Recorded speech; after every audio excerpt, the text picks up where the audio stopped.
This is going to be a solo flawless Master Empire hunt, which is the warrior this week. As you saw from the modifiers, the main modifier this week is Chaff, so that means the radar is disabled. All the other Master Master modifiers are on, the typical ones: match game, equipment locked. Scorched Earth is on, so that means enemies throw more grenades. The modifiers this week are probably the easiest we've had for the Master Empire hunts in the last couple of weeks. So if you still haven't got that triumph done to get a solo flawless, well, it can be flawless in a team or solo, to get a flawless Master Empire hunt done, this is the best week to do it, and it's probably the easiest Empire hunt to do. This approach is, what is the minimum work required to get your triumph, and what is the minimum work required for the Pinnacle, because a completion of this means that you get your Pinnacle reward.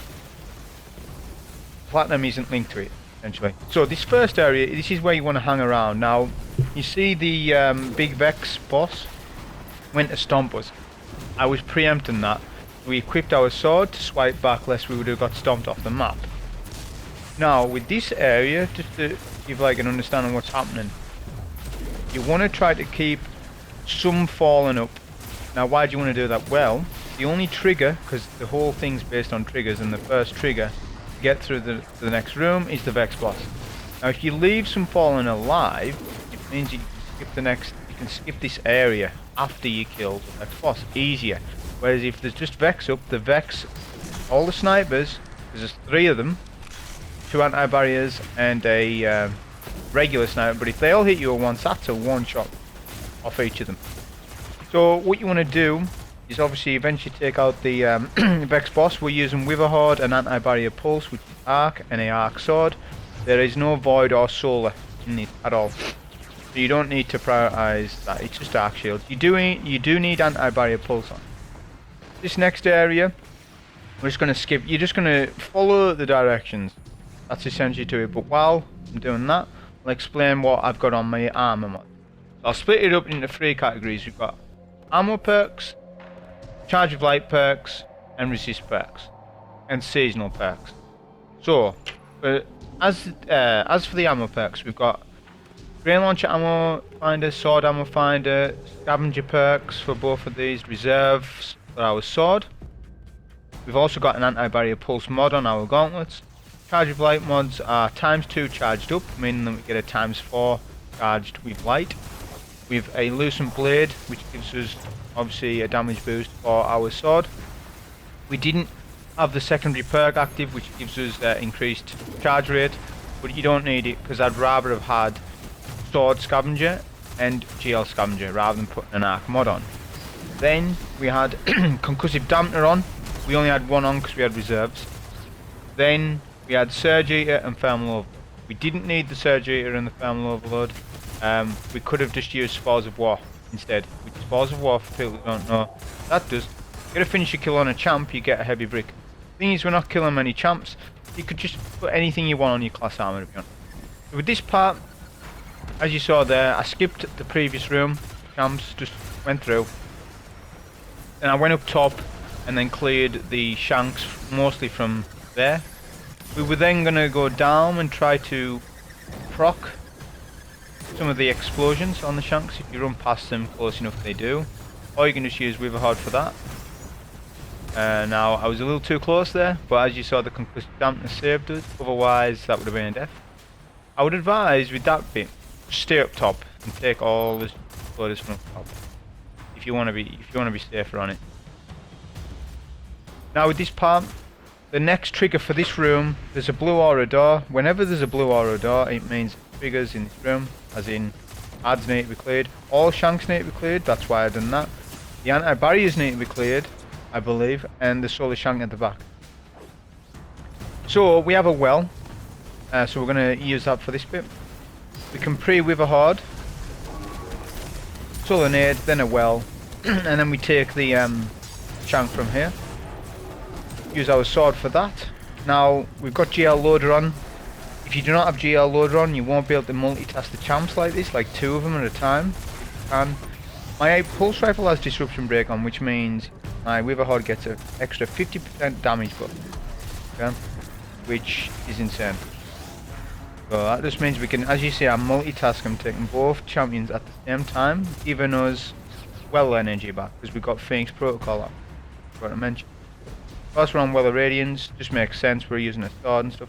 You don't need to use an arc sword. I'm just using this arc sword because got surrounded on, and I haven't got many good arc swords, legendary one, like a Relentless Strike's Whirlwind. If you have a Whirlwind Relentless Strike on his edge, use that. We can get away with any arc sword, to be honest with you. So this part is probably the part where you have to clear out most of the ads. The only triggers are the 2 Vex Bosses at the end. When they're taken down, you can obviously take the crates at the top, but doing that is risky. Like if you go down there and use a well and stuff and try and sword them, I mean, it's going to be either yes or no you get through. With this, if you take this approach, you'll get through every time. You just need to make sure that you're Witherhoarding when you can as they spawn in. We got 1 Vex Boss down. Now, this is the same as the first area. Fall and fight the Vex. If you can leave some falling up, it just makes it a little bit easier. Obviously you don't want loads up, but if, at the very minimum keep the Arc Captain up. That'll just keep the snipers down bottom occupied. I would take this anti-barrier out, there's 2. I would take that one out because that one just gets in the way. So it's easier, actually quicker just to take that champion out. Then you can progress. I would advise taking the goblins out as well because we want to skip down there. Not only that, we need ammo. Witherhoard obviously we're lacking. I mean, a special finisher would have worked well in this. In hindsight, that would have been better, but the GL finder helped regardless. The Vex Boss is pushing us. This is sort of our safe area. We are getting sniped here and there though. Just got to keep an eye on that left sniper. As you can see, occasionally I get sniped, but with me being a high power level, I'm 1279. If you're, you know, below 1271, you would need to play this completely different. I would advise doing a hunter run. I done a hunter run on this where I showed how you can skip the bottom tree invis. That would probably be the best class to do if you're underpowered for this 1280 activity. Any ammo bricks, make sure you pick up. Witherhoard ammo is really important. Make sure that you're full on ammo or fullish. So with this anti-barrier, he's going to protect the exit. So we'll take out the goblins, which is fine because they're dropping us special ammo. We can come back here for ammo. Yeah. But what will happen is when you skip this area, the anti-barrier champion will despawn, which is good. That's no problem. Like I say, the Pinnacle reward isn't linked to the platinum. You know, I've done a platinum run on this already, so I'm not doing the platinum run on it because I don't see much point when there's no actual gain to it. With this part, the brig, the only thing that's required is the brig. If you are wanting to do platinum, for whatever reason, just bear in mind that you don't actually need to kill these anti-barrier champions to get platinum. You just one phase the brig, these champions will despawn and the game will count as the champions being killed. Why? I'm not sure, but it actually is a thing. So the strat with this is, we're just going back and forth between getting with a hard shot here and there and just stay mobile, because the move of the brig is based on your, like, where you're moving, right? So obviously I'm moving around here, so you just want to be moving away. When that happens, just equip your sword. If you're caught off guard, then just sword swipe out of the attack, because you can get one shot off it. The best thing is just going back and forth between this area. You can push up out there a little bit, but not too far, as you'll get hit by all the anti-barriers and the shanks and all that. You don't want to be wasting too much with a hard on this.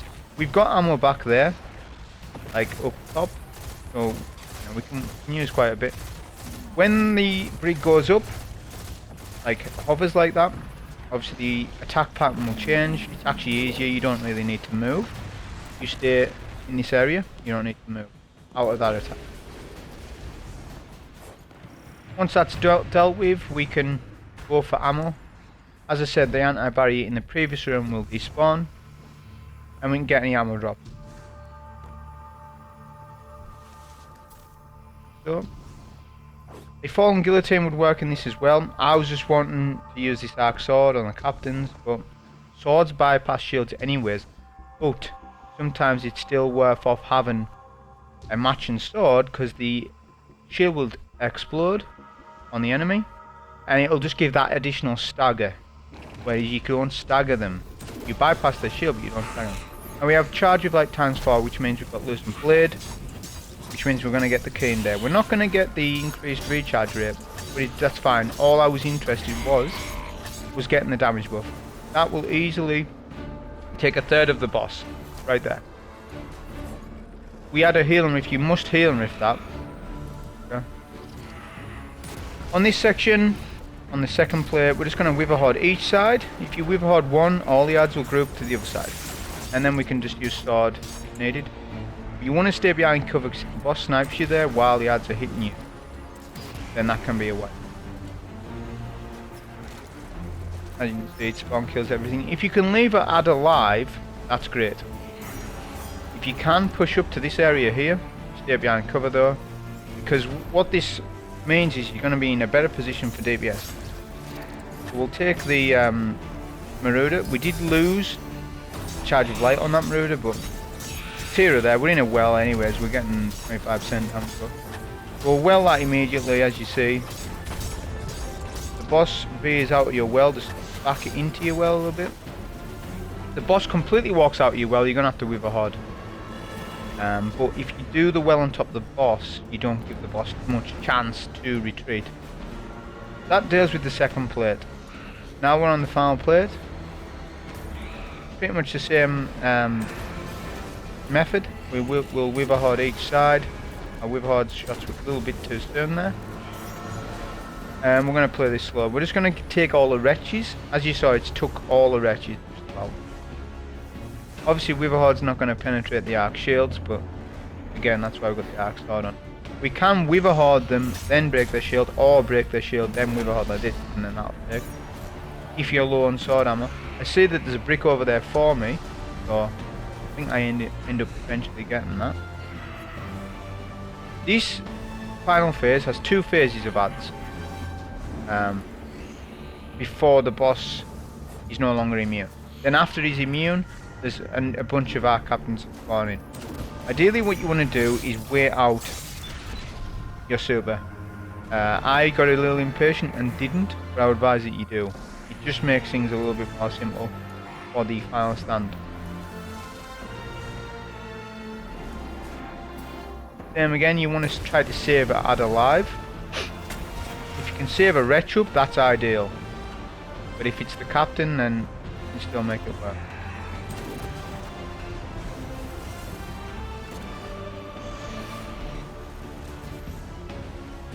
We've got our brick, fine, got Scav helping us out.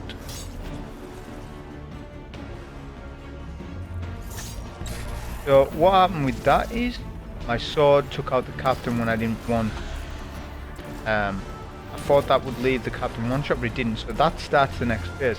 This makes the boss mobile, then makes the boss go to middle, which wasn't ideal. So basically, I was wanting to wait a little longer for my well, take the last ad, then well right on top of the boss, and then finish the boss. That didn't happen, but that's fine. We just make it work like this. We've now got our super. There's our captains that are ranged, but the ice actually worked to our advantage there, and it worked as cover for us. No, well on top of the boss, and then we're just going to sword the boss. And that's pretty much simply how to do it. Actually leaving the captains up, we're good. We had the surrounding, but even if we didn't have surrounding procced, he still would have been killed within that well. That's just easily how to get your Pinnacle fast, quick on a Warlock. Okay? I may do other classes on this, or I might just move on to something else like the Nightfall or Dungeon. I'm not sure, but that was the run on that. Hope you enjoyed. Thank you.